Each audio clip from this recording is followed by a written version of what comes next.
Chapter 8. My future looks brighter. The next morning I joined my aunt for breakfast as I was finishing my tea.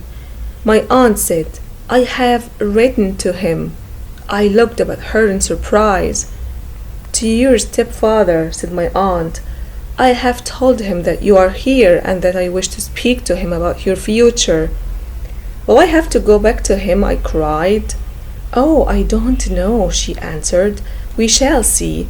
My aunt told me that Mr. Dick's real name was Mr. Richard Babley, but he disliked the name so much that he wouldn't answer to anything but Mr. Dick. Mr. Dick and I became friends.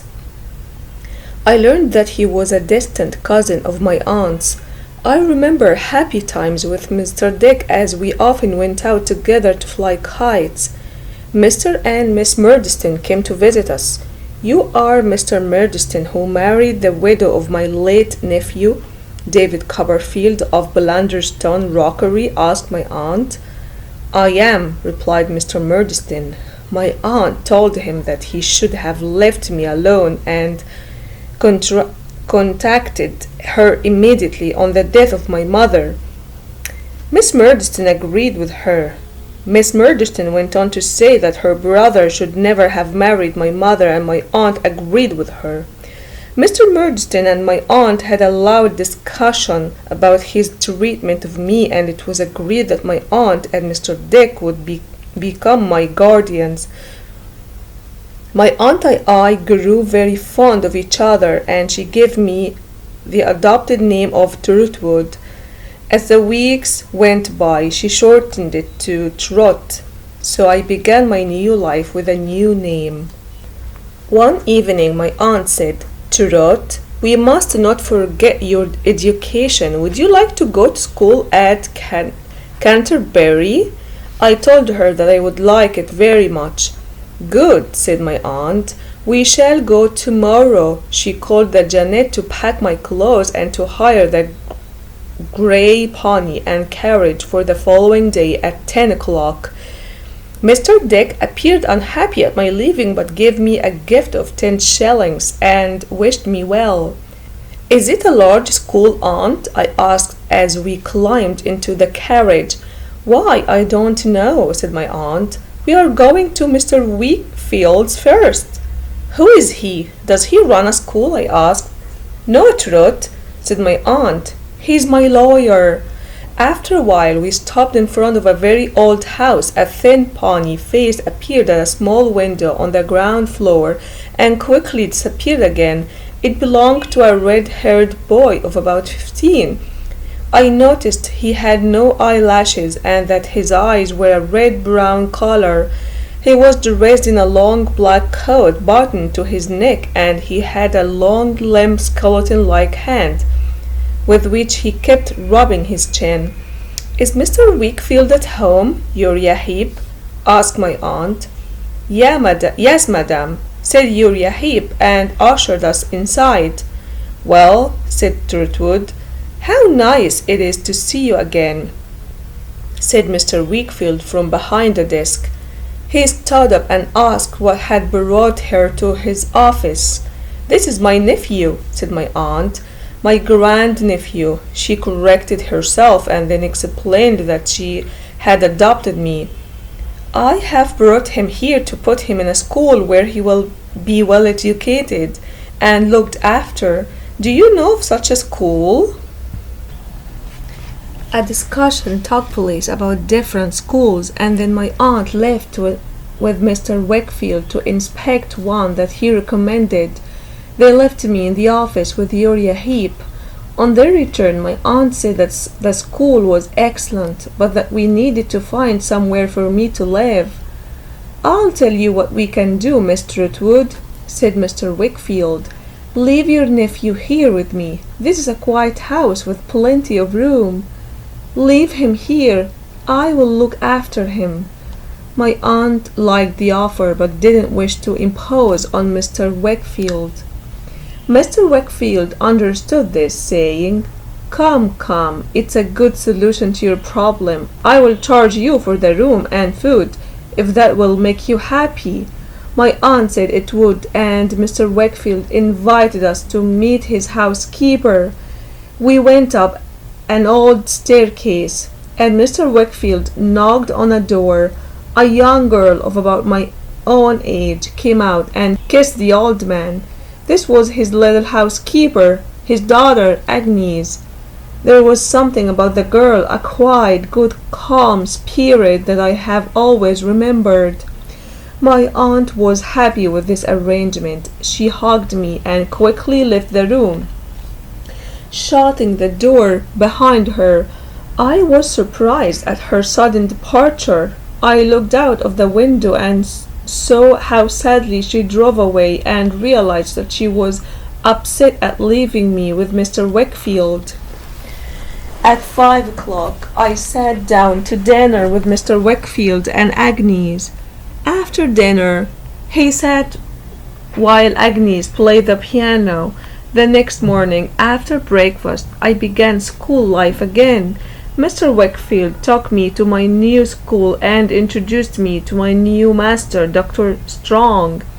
Dr. Strong was an elderly gentleman with a kind face. He took us into the schoolroom where 25 boys were studying quietly. They all stood up and wished us a good morning. Mr. Strong said to them, "Here's a new boy. His name is Trotwood Copperfield." Adams, the head boy, came over and welcomed me. He showed me to my place and introduced me to the other masters, and I soon felt at ease. School finished at 3 o'clock, and I hurried back to the Wakefield's house and studied until dinner time.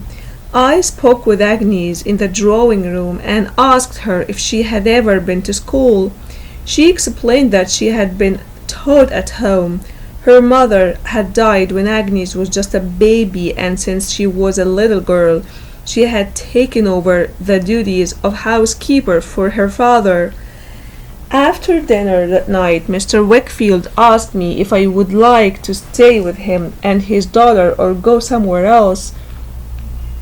"I would like to stay with you, sir," I said quickly. Mr. Wakefield asked me if I was sure because their life could be quite dull. I told him that I didn't find them dull at all, and that I wanted to stay with him and his daughter. On my way to bed, I saw a light in the little office. I went to investigate and saw Uriah Heep reading a huge book. His thin forefinger allowed along every line that he read. "You are working late tonight, Uriah," I said. "Yes, Master Copperfield," replied Uriah, "but I am not doing office work." "What are you doing then?" I asked, sitting down. "I am improving my legal knowledge, Master Copperfield," said Uriah. "I am going through Ted's practice." "Oh, what a writer Mr. Ted is, Master Copperfield." "I suppose you are quite a great lawyer," I said after a time. Uriah was surprised that I had made such a statement, and said that he was only a humble person. He told me that his mother was also a humble person, and they lived in a humble house. He went on to tell me that he had been with Mr. Wakefield for about 4 years, since just after his father's death. He then invited me to tea with him and his mother, and seemed very surprised when I accepted the invitation. Dr. Strong's was an excellent school. It was very different from Mr. Creakle's school, as there was order, discipline, and cleanliness everywhere. Dr. Strong and the other teachers expected the boys to be polite at all times, and rarely did we disgrace ourselves by our manners or our appearances. Dr. Strong had a pretty young wife who was very kind to me and visited our house quite often, as she was friendly with Agnes. My aunt came to visit me at Canterbury on several occasions, and Mr. Dick came every Wednesday, arriving by stagecoach at noon and staying over until the next morning. Mr. Dick really enjoyed these Wednesdays, and he soon became known to every boy in the school. Uriah reminded me of the invitation to visit his home, and I told him that I was waiting to be asked. "Oh, if that's all, Master Copperfield," he said, "and it really isn't our humbleness that stops you from coming, will you come this evening?" I said that I would mention it to Mr. Wakefield, and if he approved, then I would go with pleasure. "Have you been studying much law lately?" I asked him. "Oh, Master Copperfield," he said, "my reading is hardly to be called study anyway. There are a lot of Latin words that are too difficult for a humble man to understand." I offered to teach him Latin. "Oh, thank you, Master Copperfield," he answered, shaking his head. "It's very kind of you to make the offer, but I am much too humble to accept it." I told him that he was wrong and that I could help him. "Here is my humble home, Master Copperfield," he said.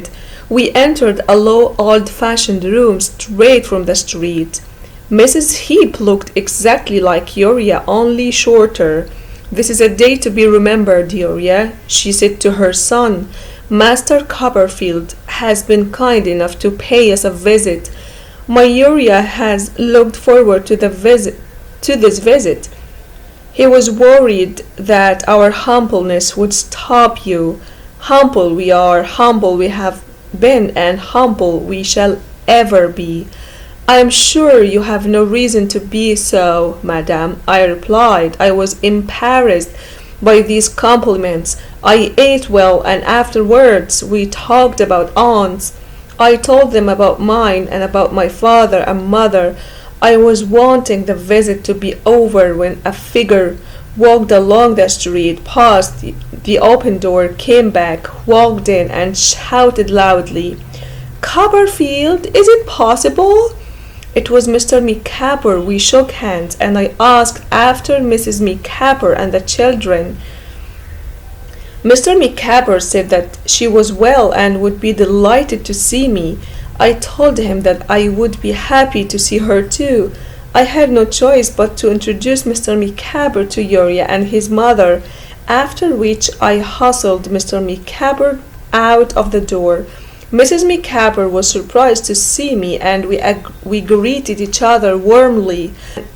I stayed a little while and left after accepting an invitation to dinner with them the following evening. The next day I was looking out of my window and saw, to my surprise, Mr. Micawber and Uriah Heep walking past arm in arm that night during dinner. Mr. Micawber turned to me and said, "I have to tell you, young Copperfield, your friend Heep is a talented man and will go far in this world." I was surprised at this relationship between Micawber and Heep. I had a very pleasant dinner with Mr. Micawber's. Afterwards, Mrs. Micawber made us a bowl of hot punch. After the punch, we were all very merry and sang "Auld Lang Syne," and I left the Micawbers feeling very happy. Because of this, I was totally unprepared at 7 o'clock the next morning to receive a desperate letter from Mr. Micawber, dated 9:30 at night, just a few minutes after I had left him. The letter informed me that the Micawbers were leaving the inn, as they were unable to pay for their board and lodging, and I would never hear from them again.